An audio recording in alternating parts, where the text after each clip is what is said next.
Welcome. This is Dr. Michio Kaku, Professor of Theoretical Physics at the City College and the Graduate Center of the City University of New York. And this is Exploration. Every week in Exploration, we discuss the fascinating world of science and its impact on society. And today, leading off, we're going to summarize some of the top news that is dominating the headlines. The first news is it's been 6 years. 6 years now since the Fukushima disaster, the worst disaster since the 1986 Chernobyl disaster. And the question is, where are we 6 years later? You'll be shocked to find the results. We have just barely begun the basic cleanup operation. How long is it going to take? Minimum of 40 years. It's going to cost tens of billions of dollars just to get rid of all this contaminated water, contaminated nuclear fuel rods, and it is a national disgrace. And it puts into jeopardy the future of nuclear power. Who wants to have a nuclear power plant that generates profits for a while and then drains the national economy because it is basically a raffle for billions of dollars in cleanup funds? And then we're going to go into outer space. The battle of the billionaires is heating up. It's already hot. It's going to get hotter in the coming months. First of all, on one hand, we have NASA with the SLS booster rocket. NASA has a timetable to go to the moon. However, now we have Elon Musk coming in with SpaceX, and he says, no. We're going to go past the moon and on to Mars with the revised timetable. And then we have Jeff Bezos of Amazon, who has his own timetable and his own rockets. His rockets are called the Blue Origins rocket, and he has his sights set on the moon, a permanent lunar base. And the question is, well, what about the economics? What are we going to get with a permanent moon base? What are some of the hazards? What are some of the goals? And what does it mean if we go off to the planet Mars? And then, as I mentioned, President Donald Trump has now jumped into the fray, too. He wants an accelerated program so that by the end of his first term, we will go back to the moon, at least a flyby around the moon, and then perhaps by the end of a hypothetical second term in 2024, perhaps a manned mission to Mars. And then we're going to bring on our special guest today. One friend of mine for the past 30 years has been Michael Marriott of the Nuclear Information Resource Service. He's been a steady source of information for exploration for the past 30 years. Unfortunately, he passed away last year.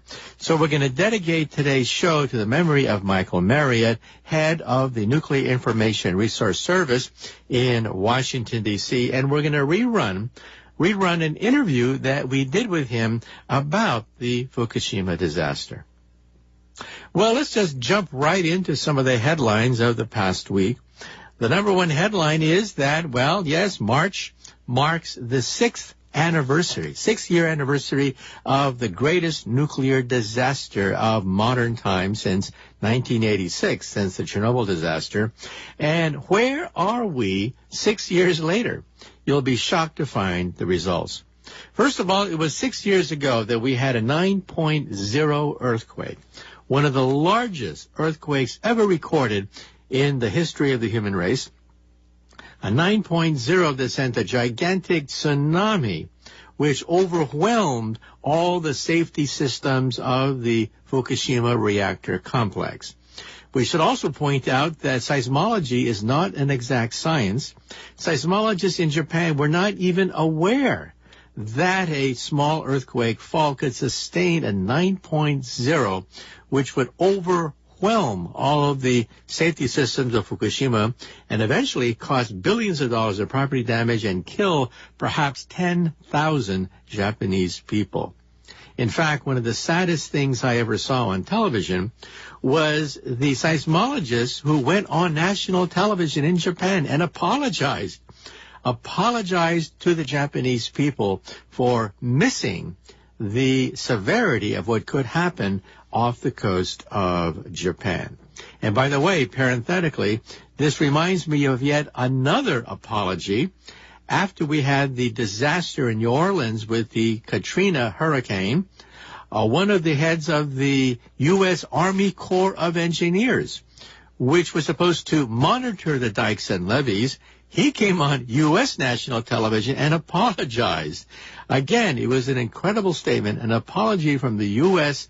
Army Corps of Engineers stating that, yes, they were aware of the problem, and yes, they could have taken measures which may have saved the dikes and levees around New Orleans. Well, anyway, this 9.0 earthquake sent a gigantic tsunami which overwhelmed the safety systems at Fukushima. The Fukushima reactors were without any emergency core cooling systems, which is the emergency brake on any nuclear power plant. And not one, not two, but three reactors began to melt.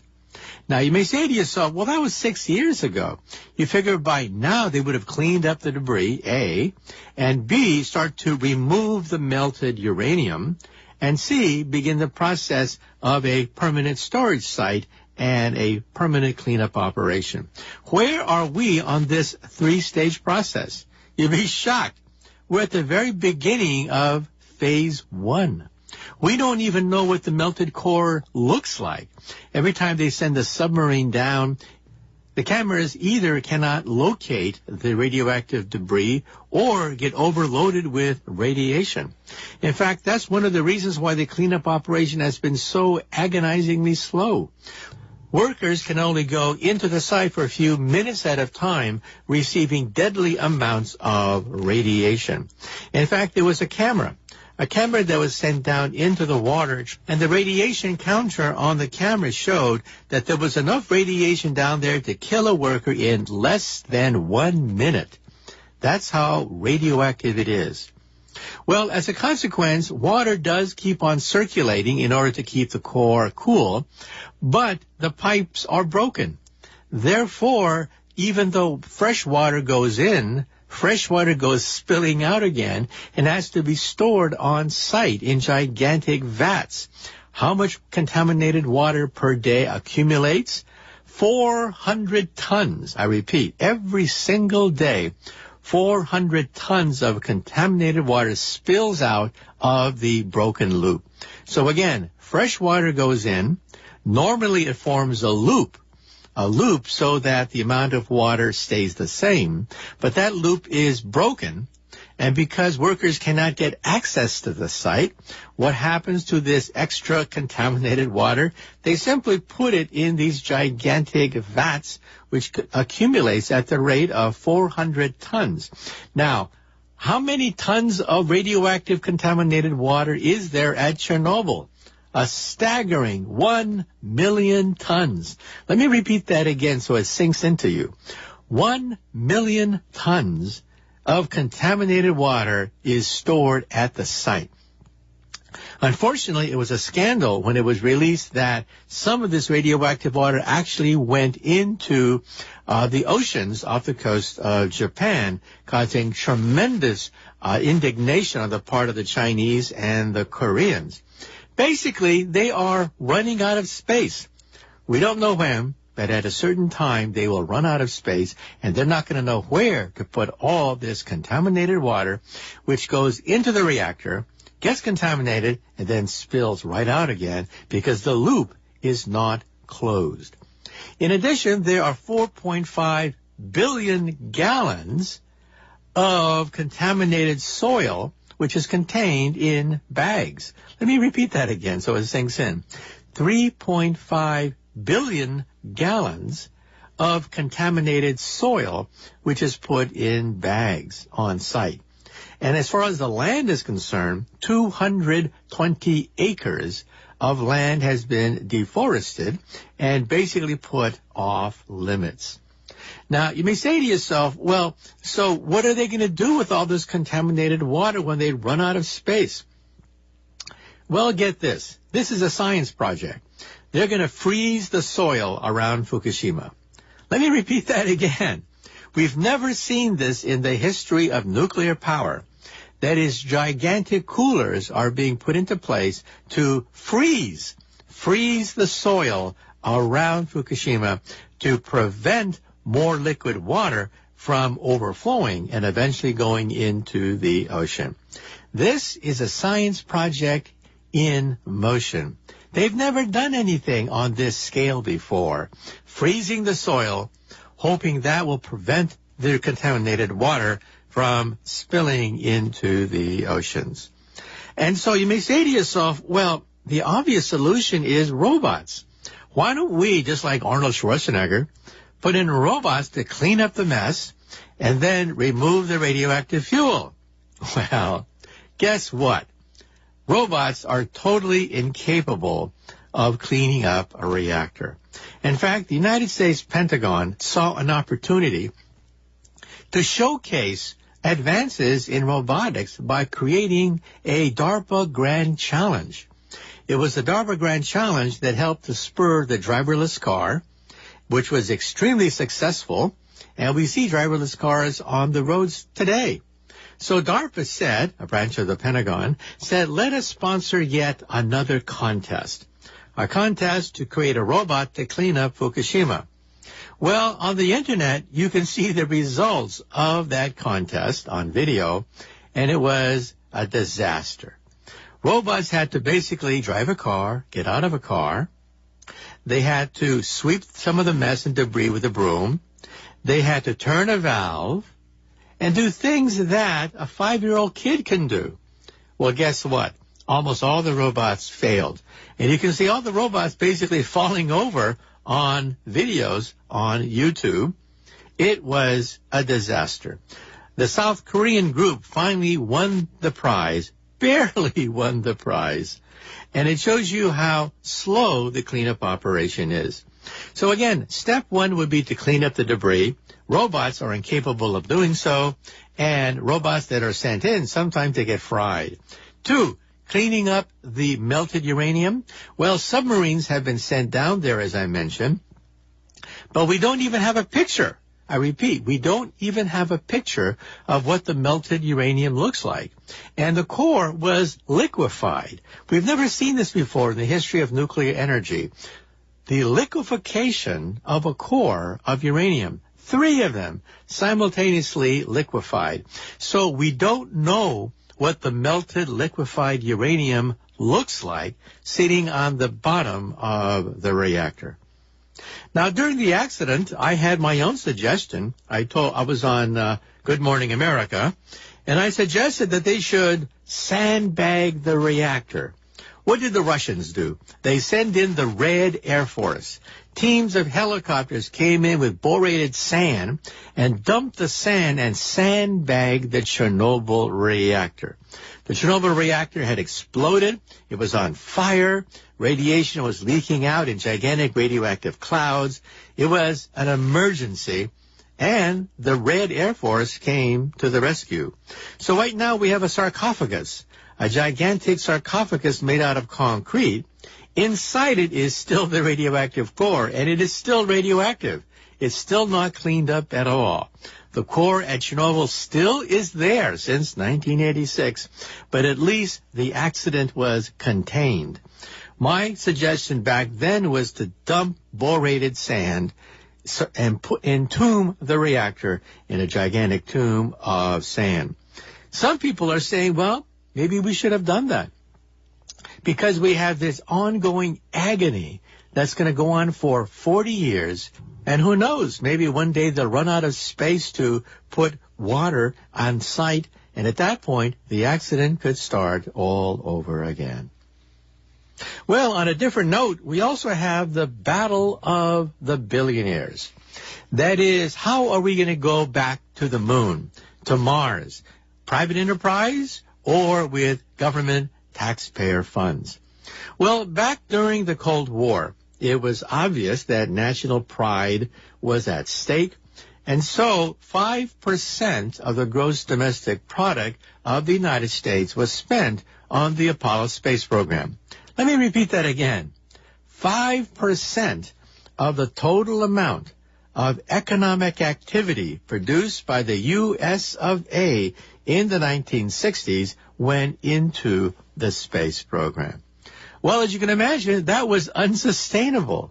And sure enough, after we went to the moon, came back from the moon, funding for the space program began to drop. The Vietnam War was kicking in a big way. People were dissatisfied with the state of the government. There was a so-called malaise affecting the government back then, and we forgot about the moon.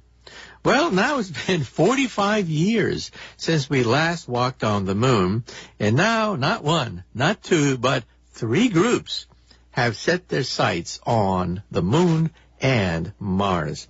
First of all, we have NASA. NASA with the SLS booster rocket and the Orion space module. They want to go back to the moon perhaps in 2018 with an unmanned probe that'll go in a figure 8 motion around the moon. Then, perhaps sometime after 2020, NASA plans to have a manned trip to the moon. Well, in come the politicians, in come the entrepreneurs who say, bah, humbug. We need an accelerated program. First of all, we have Elon Musk and SpaceX with a proven track record. 18 successful launches of its Falcon booster rocket right in a row. And they want to say that, well, we want to go to the moon later this year. That's right.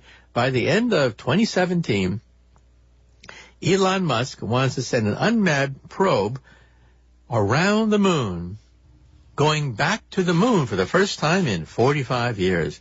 And then the year after that, next year, a manned mission to circle around the moon.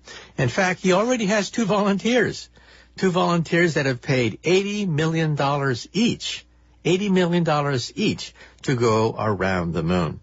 But the real goal is not the moon at all. The real goal is the planet Mars. And this is where Elon Musk is putting his money on the table. He has said that, yes, even if it takes private funds, he wants to bankroll a manned mission to Mars by 2024, perhaps. Well, not to be outdone, we also have yet another billionaire, Jeff Bezos, owner of Amazon.com and also the Washington Post newspaper. He has his Blue Origins rocket, and he has announced just last week he announced that the moon is his primary target to create a moon base, a permanent moon base on the moon. Now, with all this talk about going back to the moon, going back to Mars, President Donald Trump has now jumped into the fray. He has asked NASA about the feasibility of an accelerated time frame. That is, by 2020, perhaps going around the moon with a flyby, a manned flyby of the moon to coincide with the end of his presidency. And if he gets elected for a second term, hypothetically, then perhaps a manned mission to Mars by 2024, by the end of a hypothetical second administration. Well, all of this sounds great, right? But let's get back to the planet Earth. First of all, who's going to pay for all of this? Well, NASA already has a budget for the SLS booster rocket. But, of course, NASA also wants to have a little bit of competition. NASA is also backing Elon Musk's SpaceX program to service the space station. But if Elon Musk wants to go to Mars and the moon, who's going to fund that? Well, Elon Musk has stated that, yes, it's very expensive. It'll cost about $10 billion for a manned mission to the moon. And at that point, he expects a private-public partnership of some sort. So we have a rivalry on one hand from Boeing, which manufactures the SLS booster rocket of NASA, and on the other hand, the Falcon Heavy, the rocket being proposed by Elon Musk. And then, of course, we have Jeff Bezos, who is backing his Blue Origins program. And most people think that, well, these are billionaires. They can simply open up their pocketbook and help to defray the costs of many of these missions. We should also point out that the economics of space travel have also changed. Traditionally, it's been said that it costs about $10,000 to put a pound of anything into orbit around the planet Earth. $10,000 per pound. However, Elon Musk, using a reusable rocket, has been able to drive down the cost to almost $1,000 per pound. Now, that is potentially a game changer, because if we can reduce the cost of space travel, then we can also reduce the cost of sending up humans into outer space. And so a new economics begins to dawn, where it makes it possible for private billionaires to fund their own private space program, which would have been unheard of back in the 1960s. And we should also mention, of course, that the problems of radiation, weightlessness, accidents, the problems pile up one after the other once you put humans into outer space. Because robots, of course, are cheap, they don't complain, and most important, they don't have to come back. And as a consequence, robots have been the spearhead which has led the scientific exploration of outer space. Well, now I'd like to answer a few of the emails I get. There's no way that I can answer all the emails that come in, but let me try to group some of them into categories. One category concerns cancer. It is the second leading killer in the United States next to heart disease. And many people think there's maybe a cancer epidemic, but most people say, well, if we had this war on cancer, did we lose the war? I mean, what's the problem? Yes, we lost that war. Back in the 1970s, it was President Richard Nixon who declared a war on cancer. I mean, after all, you simply throw money and you get an atomic bomb. You simply throw money at it and you get a moon rocket. So why not throw money on a war on cancer? Well, there was a problem. We didn't have the genome back in the 1970s. We had no map. We had no map by which to begin the exploration of cancer. Well, now we do have the Human Genome Project, and now we know what cancer is. Believe it or not, we didn't even know what cancer was back in the 1970s during the war on cancer. Is it caused by viruses? Is it caused by pollution? Is it caused by bad genes and heredity? What causes cancer? Well, we now know all of the above. But basically, cancer, we now know, is a disease of the genes. Yes, viruses contribute. Yes, radiation, poisons contribute. Yes, all of the above contribute. But what do? The bottom line is they create mutations in our genes. 4 major mutations in 4 major genes is enough to cause cancer. Now, this alone explains many mysteries. For example, why does it take so many decades for cancer to form? Let me give you an example. If you have a sunburn as a child, a very severe sunburn as a child, 30, 40 years later, you may have skin cancer at that very same spot where you had a very bad sunburn as a child. Why? Well, it's because it takes on average 4 or so major mutations in our genes, which takes time. So when you got that nasty sunburn as a child, that was mutation number 1. And years later, maybe mutation number 2 is when you took a ride in the countryside and got another sunburn. Maybe mutation number 3 was purely accidental. Maybe mutation number 4 was caused by some kind of chemical. So it takes a sequence of several genes in order to create cancer. Now, if we know what cancer is, then why can't we cure it? Well, first of all, it is a cancer of the genes. And how many types of cancer are there? Thousands.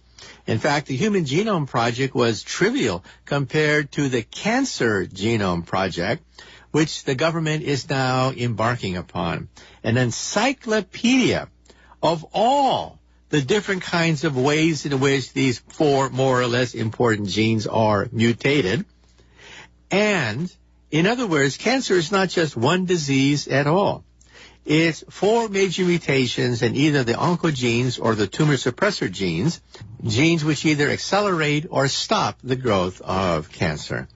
So in other words, cancer turned out to be a lot more sophisticated and a lot more complicated than previously thought.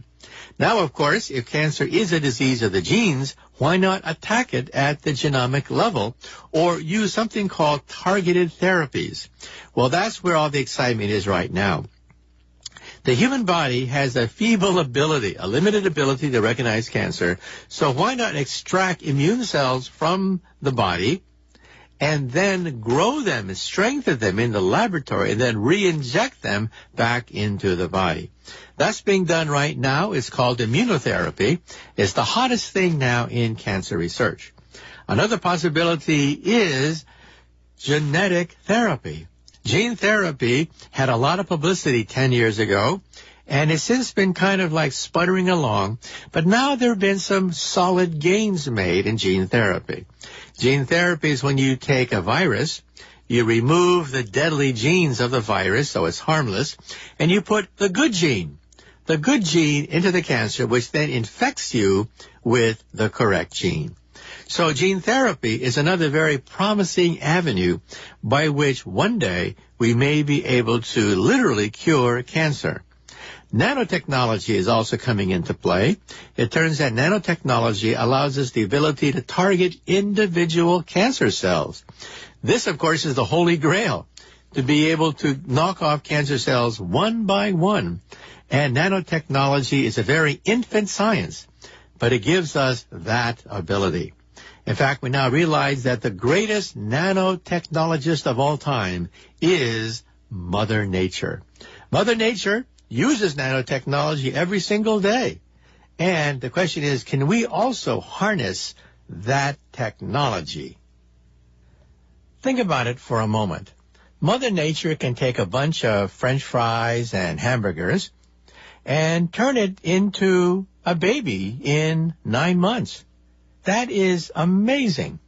Mother Nature is able to, first of all, break down all the proteins inside French fries and hamburgers, reassemble them in terms of nutrients, and then piece by piece start to build DNA molecules which can absorb these nutrients to create a human baby, which in turn consists of millions upon millions of cells, each cell in turn programmed correctly. That is the work of a master nanotechnologist called Mother Nature.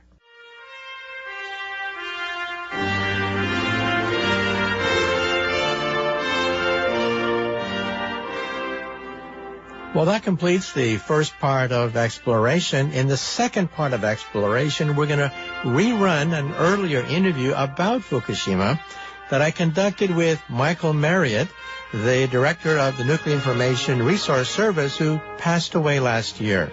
So in other words, I'd like to dedicate these comments to Michael Marriott.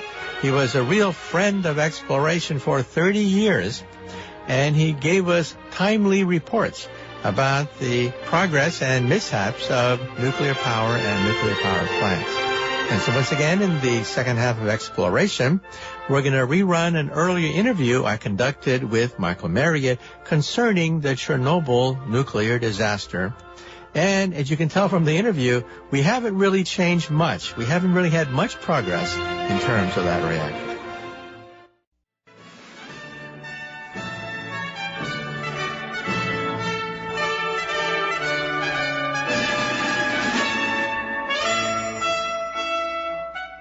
Welcome. Once again, this is Dr. Michio Kaku, Professor of Theoretical Physics at the City College and the Graduate Center of the City University of New York, and this is the second half of exploration.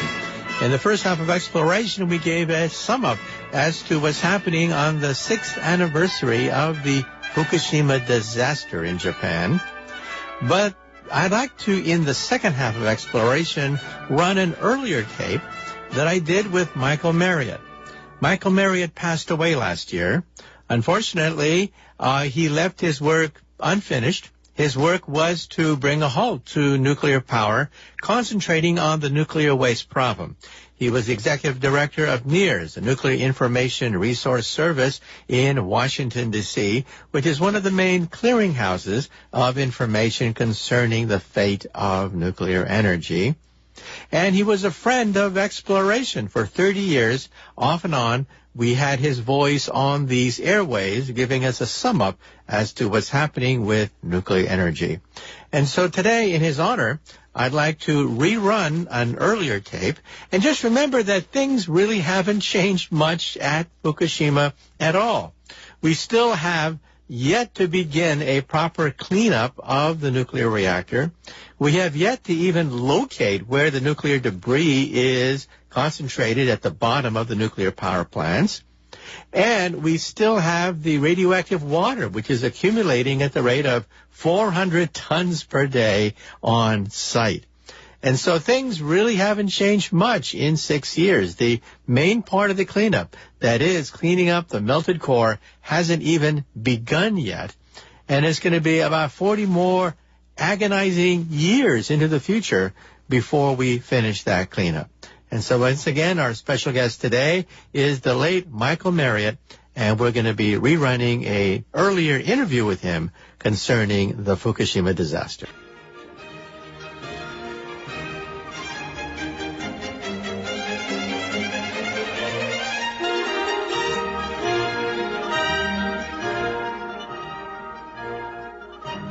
Well, once again, our special guest today is Michael Marriott of the Nuclear Information Resource Service in Washington, D.C.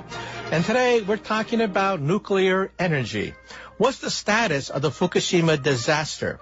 What might have happened in the Philippines if there was a nuclear power plant within the gun sights of this gigantic, monstrous typhoon? And also global warming. Will nuclear energy save us from global warming? These are the questions we're going to be asking Michael Marriott of the Nuclear Information Resource Service, one of the main clearinghouses concerning nuclear energy. Well, with us on the line is Michael Marriott of NIRS. So, Michael, first of all, tell us, what is NIRS? Well, NIRS is the acronym for Nuclear Information and Resource Service. We're an organization that was founded in 1978 to sort of help be the network center and sort of coordinating center for what was then and is today a very decentralized grassroots movement for safe, clean energy and against nuclear power. And over the years we've evolved. We now initiate campaigns, and our goal has expanded a little bit too, in that we are working very hard to build the nuclear-free, carbon-free energy future that our planet both needs and deserves. You can find us at www.nirs.org. Okay, so Michael, let's now talk about the Fukushima disaster, which is still ongoing. And first of all, tell us a little bit, sum up what exactly happened during the accident, and tell us about the state of the reactor today. Well, back on March 11th, 2011, people across the world were woken up, at least those of us in the Western Hemisphere, with news that there had been a major earthquake off the coast of Japan, followed by a tsunami. And that was followed by a loss of electric power, not surprisingly, to a bunch of nuclear reactors, 3 of which at the Fukushima Daiichi locale began melting down. The 4th didn't melt down because there was no fuel in the reactor at the time. And 2 other reactors at the site, which were separate, they were physically separated from the other 4, experienced a number of problems, but ended up at least not melting down. So what we had was a scenario that I don't think anybody working in this field had ever envisioned. 3 nuclear reactors melting down at the same time, coupled with severe problems at 4 reactor fuel storage pools, which were located at these sites. and we had a series of hydrogen explosions, which blew off the top of the reactor buildings, created all kinds of mess. And so now, approaching 3 years later, that's what we still have. 3 reactors that have melted down with the molten fuel somewhere underneath them. The authorities and the utility involved, TEPCO, Tokyo Electric Power, they don't know exactly where that molten fuel is, too radioactive to try to get to, of course. And then we have, even though, this has happened, quite a long time ago, even though a lot of the fuel is still on the bottom of the, somewhere underneath the reactors, everything still needs to be kept cool. And so TEPCO built sort of a makeshift cooling system that runs through these reactors that leaks. And the large amounts of water run through, through the various reactors. It becomes radioactive. It leaks into the groundwater. In rainwater from, obviously from rain. Fukushima is sort of at the bottom of the hill. Rainwater comes down the hill, runs through the plant. It becomes radioactive. And pretty soon they noticed that immense amounts of water are actually coming through that site, becoming radioactive and moving on into the nearby harbor. So, Michael, the main worry there is that highly radioactive wastewater could then pour into the harbor and eventually affect China, Korea, and perhaps other Pacific nations. So what's known about how much radiation is actually flowing into the water, and how dangerous is that? Well, it's not clear, at least to me, how much radiation we're talking about. We know how much water we're talking about. It's something like 400 million gallons a day flowing in there. The water, this is not, highly molten fuel going. The water's picking up radiation. So the radiation levels are not considered highly radioactive. But what happens is that there's a current that tends to keep the reactor, sort of a circular current in the harbor, and water tends to just sort of go around in a circle there, and the Japanese officials have used that as nothing more than an excuse, really, to argue that water and the radiation, in particular radiation, has not gone beyond the harbor. And of course, that's absolute nonsense. Water is going from there into the Pacific Ocean. Probably not as much as some people think, but certainly a lot more than the Japanese government seems to think. Fish come into the harbor and swim back out again. They're not really deterred by this, circular current. The other forms of, sea life come in and out, and so it's very clear that, in fact, all of this, the radiation that has been coming down for the last couple of years and continues to come down is going out in the Pacific Ocean. And the question is, what are the impacts? What will be the impact? Pacific Ocean is a big place, and even this amount of water is pretty small compared in volume compared to the entire Pacific Ocean. But now, certainly an effect on seafood and the other factors. Now, the utility has suggested some rather unorthodox ways to contain all this rainwater. One is to build a wall of ice that is import lots of refrigerators to basically freeze the ground so that you build up an artificial barrier against all this rainwater, which is washing this radiation into the harbor.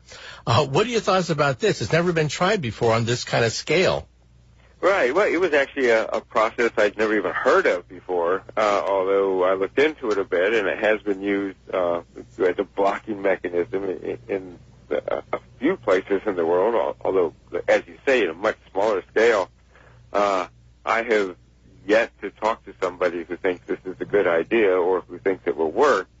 But obviously, when there's somebody willing to sell something, somebody will buy it, I guess.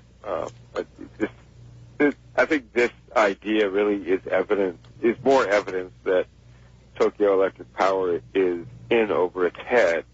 And this is a company, it's an electric utility. They made their money by selling electricity. This is not a major engineering firm, and I think that shows.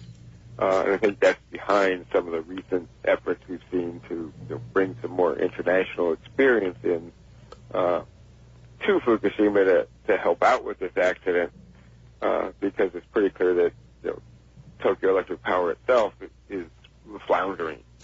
Now, some people have said that if there is another earthquake, it doesn't have to be a big one, even a minor earthquake, it could tip the reactor over, and the accident can start up all over again. So what are your thoughts about the fact that earthquakes happen all the time in Japan, and it wouldn't take much to tip this reactor over? What are your thoughts? Right. Well, I'm assuming you're talking about the Unit 4 reactor there, which was the explosion that hit that reactor sort of crippled the building, sort of put it at a slant. I mean, all the reactors there are in pretty bad shape, and if you want to talk about which reactor we still believe is the most dangerous, it's Unit 3. But Unit 4 has gotten the most attention. And they have put some effort into bolstering the structure of that reactor. They had to do that for two reasons. One is that obviously the building was in very sorry shape and noticeably leaning. Two is that they decided that's the building because that building had not experienced the meltdown. There had been no fuel in the reactor core itself. That would be the starting point for cleanup, and so this month is when they're planning to begin removing the fuel from the fuel pool in that building. So they had to bolster it up quite a bit. They claim, they meaning the utility and Japanese authorities, claim that it could withstand at least a direct 6.0 earthquake. I don't know if they're right or not, and I hope we don't find out.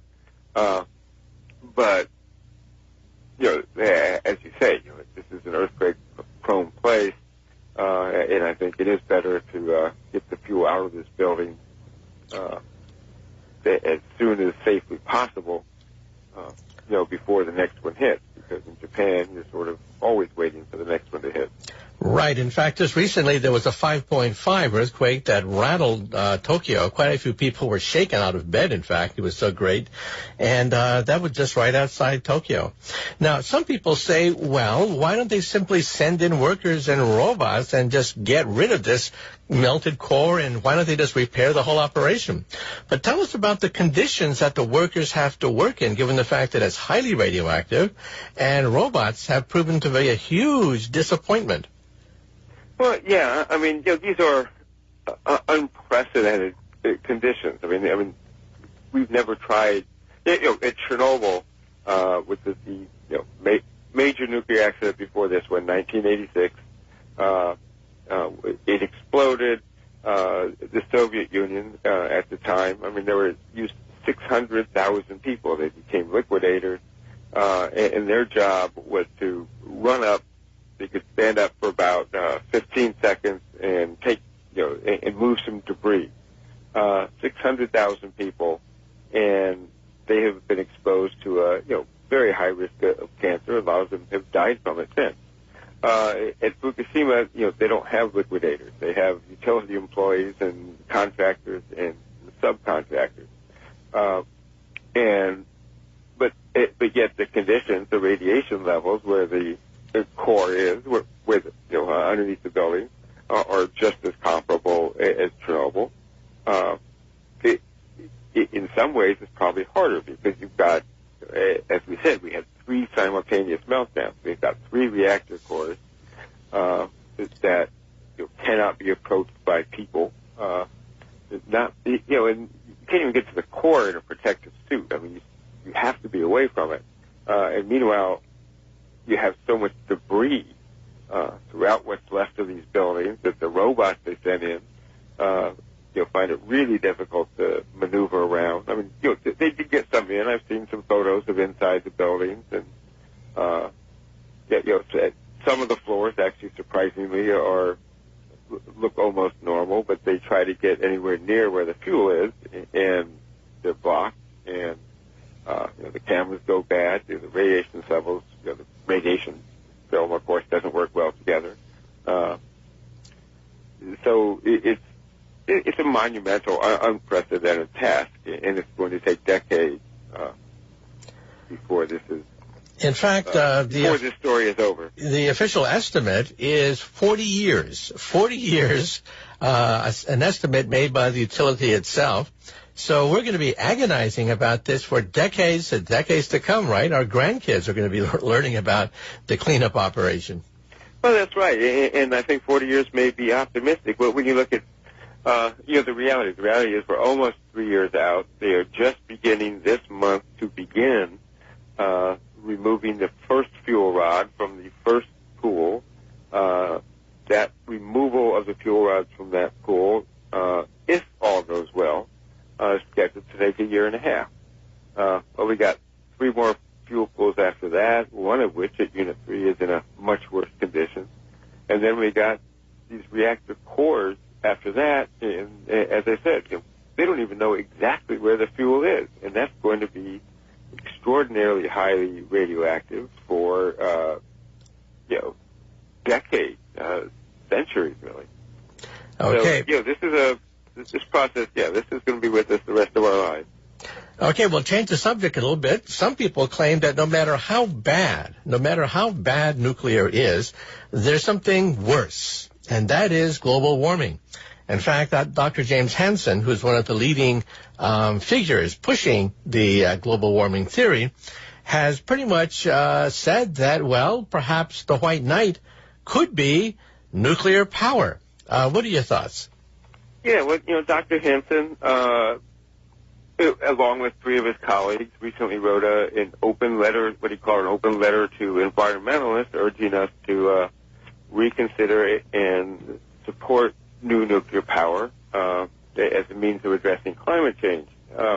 And Dr. Hansen is an esteemed climate scientist. The entire world owes him a debt of gratitude for his work on climate, and especially in effectively warning that we have to do something about climate. But climate and energy are 2 different issues. They're 2 different areas of expertise, and unfortunately, Dr. Hansen's expertise doesn't seem to extend to energy. Nuclear power is not a solution to climate change. It never has been. Even if nuclear power were safe, let's take the safety issue off the table for a moment. Even if nuclear power didn't create radioactive waste, we'll take that issue off the table for a moment. The reality is we couldn't build enough nuclear power plants to play any kind of meaningful role in addressing climate change in any kind of time period that would matter. And that's what's so puzzling about his argument. He wants us to build a lot of nuclear reactors between, and by a lot, I mean an astonishing amount, well more than has ever been contemplated between that over the next 20 years.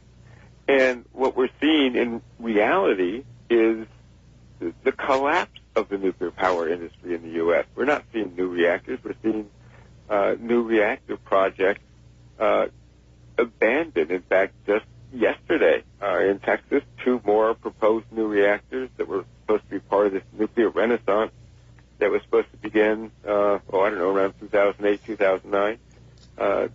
2 more reactors in north central Texas were canceled. The nuclear renaissance, at one point, there were plans to build more than 30 new reactors in this country starting this decade. We're down to 4. And the utilities are realizing that they don't want nuclear power. They can't afford nuclear power. On an economic basis, nuclear power can no longer compete. And we're seeing that not only with new plants, which we knew were extraordinarily expensive, but even operating plants. In 2013 alone, we've had 5 reactor shutdowns of operating reactors. That's unprecedented. We've never had that in 1 year before. And we believe, NEARS believe, and a lot of other people believe, in fact, even Forbes magazine last week had an article on this, that this is a trend that's going to accelerate. We're going to see more reactor shutdowns next year and the year after that. The nuclear industry is getting smaller, not bigger. Now, Dr. Hansen espouses a new types of reactors, generally something called small modular reactors and integral fast reactors. These are reactors that exist on paper and in laboratories. They don't actually exist in the real world. There's never been a full-scale prototype built. And the idea that we are somehow going to take these reactor designs that exist on paper and in somebody's lab and build hundreds, if not thousands of them before the mid-century, when we have competing fuels that are much, much cheaper and just as clean, if not cleaner than nuclear power, just makes no sense. And by just as cleaner, I'm talking about solar and wind. Okay, now, Michael, given the fact that well-known individuals are now jumping into the fray, Bill Gates recently jumped into this debate as well, talking about backyard nuclear power plants. Instead of having a chicken in every pot and a car in every garage, he wants to have a nuclear power plant in everyone's backyard. So explain the logic behind backyard nukes. Well, the belief is, and Bill Gates, this is another version of the small modular reactor. The idea behind them is that if you make them relatively small, and of course they are much bigger than backyard, but if you make relatively small and you can make them modular, meaning that they can be cranked out in a factory instead of fully custom built at a site, that maybe you can make them cheaper. But the problem is the reason reactors got so large to begin with was the well-known phrase economies of scale. The early reactors built in this country and everywhere else were very small, and the utilities quickly realized that they couldn't build them small and economically, so they ramped up the size.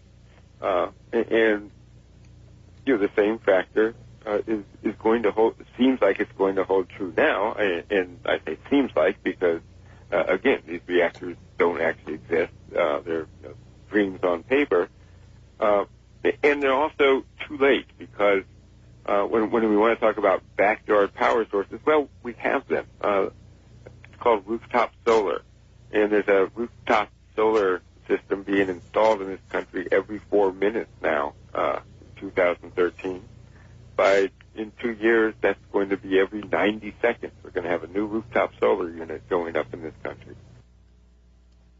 Well, Michael, these so-called backyard nuclear power plants have gotten a certain amount of publicity. So let us now elaborate on this. So tell us a little bit about the history of this. And there's a certain person called David Crane, head of one of the largest utilities, Energy. Tell us about his position. David Crane is the head of it. And David Crane is not some anti-nuclear advocate. In fact, we've been fighting a proposed nuclear plant in Texas, a different one in Texas, that he initiated. Now, he got out of the plant. He got energy out of the project immediately after Fukushima. That ended nuclear power for him. But he recently said he recently told Business Week magazine that distributed energy generation, and by distributed energy generation, we actually mean backyard power, rooftop solar, solar on top of Walmart warehouses and that kind of thing, small wind farms, even a backyard wind turbine. That is going to, in the same way, this is what Crane told Business Week, in the same way that cell phone use overtook landline use, distributed generation is going to overtake the current and traditional utility model of big baseload generation coming from dozens or hundreds of miles away, bringing power into your home. In the same way and in the same kind of time frame, this is going to happen. Now, if you think about that time frame, it's less than 20 years. Our electric system model is going to be completely different, and we are going to be relying far more on rooftop solar, on wind, on other types of renewables that can be done locally and nearby. And not that the big power plants are ever going to go away, but they're going to play the subsidiary role. They're not going to play the major role anymore. Well, I'm afraid that's it for Exploration. Once again, this is Dr. Michio Kaku, Professor of Theoretical Physics at the City College and the Graduate Center of the City University of New York. And we ran a broadcast that we previously recorded with Michael Marriott, Executive Director of the Nuclear Information Resource Service in Washington, who passed away last year. So unfortunately, we're going to be dedicating our comments today in the memory of Michael Marriott, who for the past 30 years has been a friend of Exploration.